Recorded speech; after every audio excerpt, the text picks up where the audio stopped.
Hello and welcome back to some rules for Defense Grid, the board game. So in this video, I'm going to be covering how to set up a map. Now, usually you'll set up the very first map of the game, but for the purposes of this video, because it adds in a few more elements that you'll want to be aware of, I'm going to be setting up map 2. So I will flip the book open, so there's mission 1, and I'll flip to mission 2. Now on the left side, you have the map creation, which is what I'm going to be focusing on for this video. On the right side, you have the waves that you'll be using in that mission. That'll be useful in another video. So for right now, I'm going to flip that, lay it nice and flat, and bring up my mission 2 setup. Now, first thing you'll notice is down the left side is a list of tiles. These are all the tiles that you need to pull out of the box in order to successfully set up the map. They're all very clearly numbered. So if I take this tile, it says 1A right there, and then if you happen to see B, that's always on the opposite side of the tile. So in this case, there's 1B. There are 15 total large tiles. There are, I want to say also 15 total, 15 total of the 2 hex tiles, and then there are also technically 15 of the single hex. But with the 2 hex, we have 2 tiles that are purchasable by players as part of playing the game that they get to use that aren't official map tiles. There is 1 single hex that's purchasable by players, and then there's 10 of these upgrade hexes that are also single hex. So it keeps it fairly limited. There's only 4 single hexes that you'll need to worry about as part of map creation. So let's start here and go down the list. So I need 1A. I will not need 2, so I'll set that aside.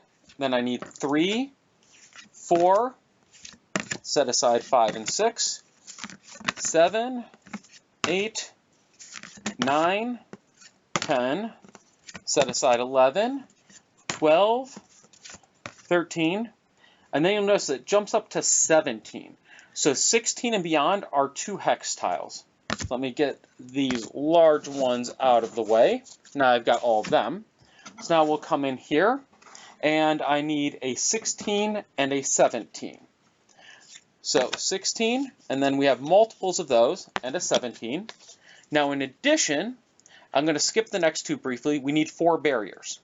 On the back side of almost all of these are barriers, and you can use any of them. They're all identical. So I need 4, so I'll pull out 4 of the barriers. And then I'll set the rest of these aside. And last but not least, we have entry EA and exit XA. So on these 4 tiles, on one side of each of them, they're entry and exit tiles. So what that means is the units will come in and leave out of the same spot. So an example in mission 1, you have an entry and exit A.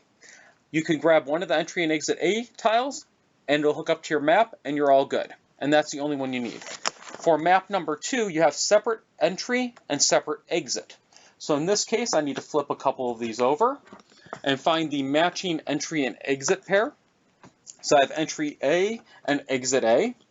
And then I'll take the other 2 and I'll set those aside.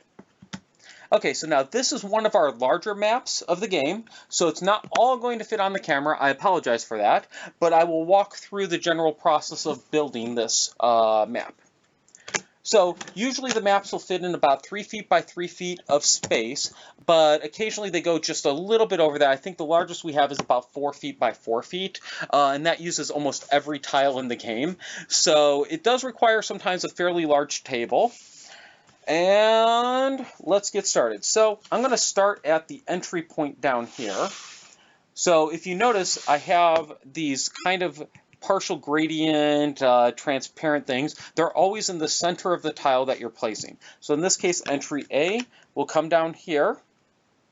And then 16C is our next one. So that comes in and just attaches cleanly right off of it. Oh, I'm off camera a little bit. Sorry about that. So I place those in.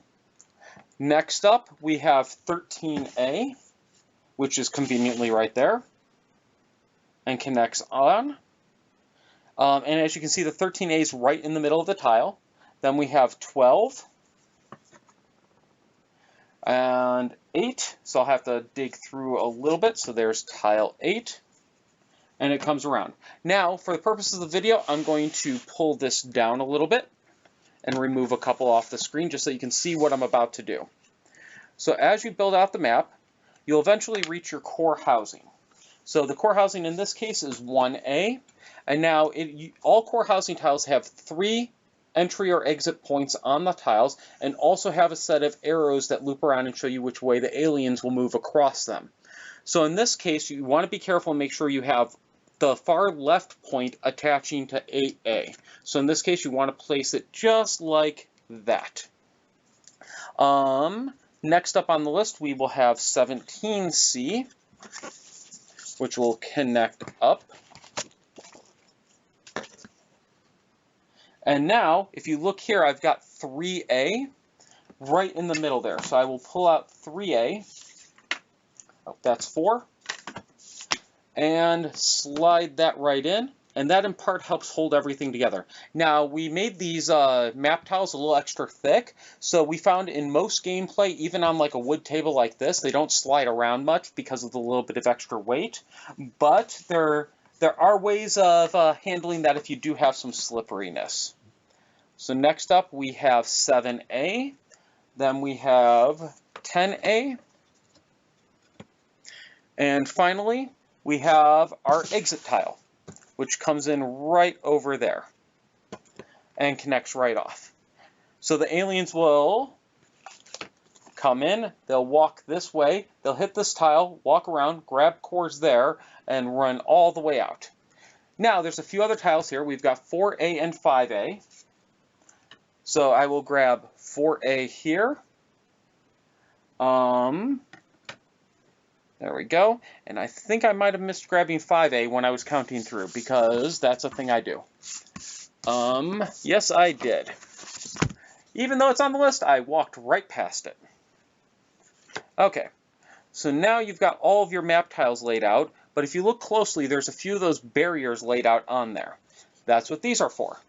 Now, the barriers are not marked outside of appearance, so you just look at the map and you lay them out. Direction doesn't matter. I'm just laying them so that they're all a little bit consistent on angle, but if you don't care, you could flip them the other way, or however you want to lay them out and whatever's comfortable for you. Okay, so there we have it. We have a map, but we're not done yet. The final thing you need to do as part of setting up the map is set up your core housing. So, let me come over here. Inside the box are these wonderful alien sorters that we have, and I've gone through and I've already preloaded all the alien chipboard into them so I can see their names and easily pick. But on the bottom, you have these single pillar things. These serve 2 purposes for playing the game.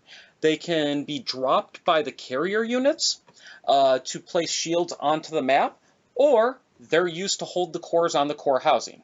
So we've got 2 in one of them that can be used for holding the cores, and then we have 2 more for holding the shields. Because you do have 2 core housing tiles total that you might end up working with. So I'll pull out 1 for now, and I place that over on the core housing. Then I come into the box, and there's this nice little plastic resealable bag. And I pull it out. It also has the Raspberry in it, which, if you're a fan of Defense Grid, which you probably are if you're playing this game, the video game, of course, you will love the Raspberry. And then you just come in here, and you place all 12 of the cores onto the core housing pillar. And these will allow you to hold the cores in one place, very visible. Everybody around the table can now see the cores, see how many are left on the pillar, and watch them moving around the board as aliens try to run off with them. And there you go. And now you've finished setting up, in this case, the second map of the game. Thank you very much for watching. If you have any questions, as always, you are welcome to ask them in the comments section below, or you can come to us on Discord or on Board Game Geek and ask away. I'm more than happy to help. Have a good one, and hope you enjoy the game.